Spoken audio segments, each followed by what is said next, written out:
Big business giving global warming the cold shoulder lately, but not Shell, the last of the major oil companies left in this climate action partnership.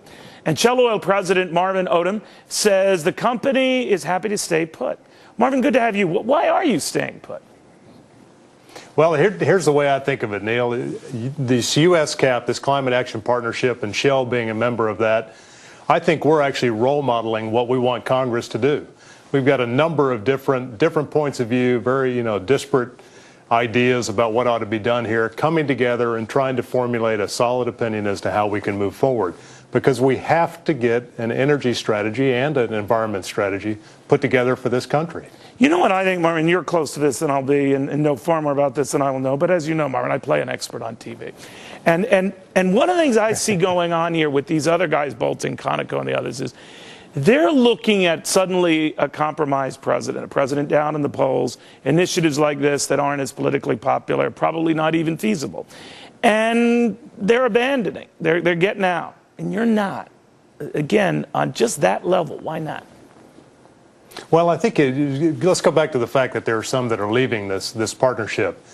If you actually take the points of view of some of those companies and the point of view of ourselves, myself as Shell, and what we're working at in this partnership, you'll actually find they're not that far apart. So, the key message I would have for you and for this country would be, we need to decide on where we're going with energy. We have a unique opportunity here.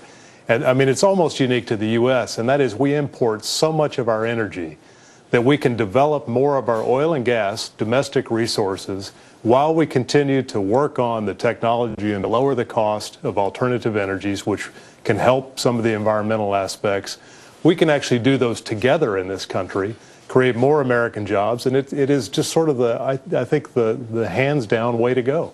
But, a lot of your colleagues, Marvin, don't agree, and they suspect a Trojan horse type of a deal with the White House, that they say, for example, as the president has it, he's open to all these energy alternatives, solar and nuclear and all this other stuff, and then talked about offshore oil production and the like, but that it's not in his heart, that he actually doesn't like your business, and that he is just saying that to sort of play you. What do you say? Well, I say to a degree it kind of doesn't matter, because I think what we're seeing is politics play out the way they play out. And I'd like for this country to make quicker decisions, but I think to a degree this is the way it's done. And so, my role here is to be sure that I'm very clear about what's the opportunity with these resources. I'm sure you've talked on your show about the natural gas boom that we've gone through with all the new resources that have been discovered, and to come forward with the real ideas on how we include that in the energy future for this country. So it's messy, but I think when it gets messy like this in politics, that's when different sides have to start to compromise, things come together, and maybe we'll actually end up with a good energy and environment bill here going forward. It's something we've struggled to do for many, many years. Indeed. Marvin, my hat's off to you. Thank you. Good seeing you. Good to see you, Neil. Marvin Odum.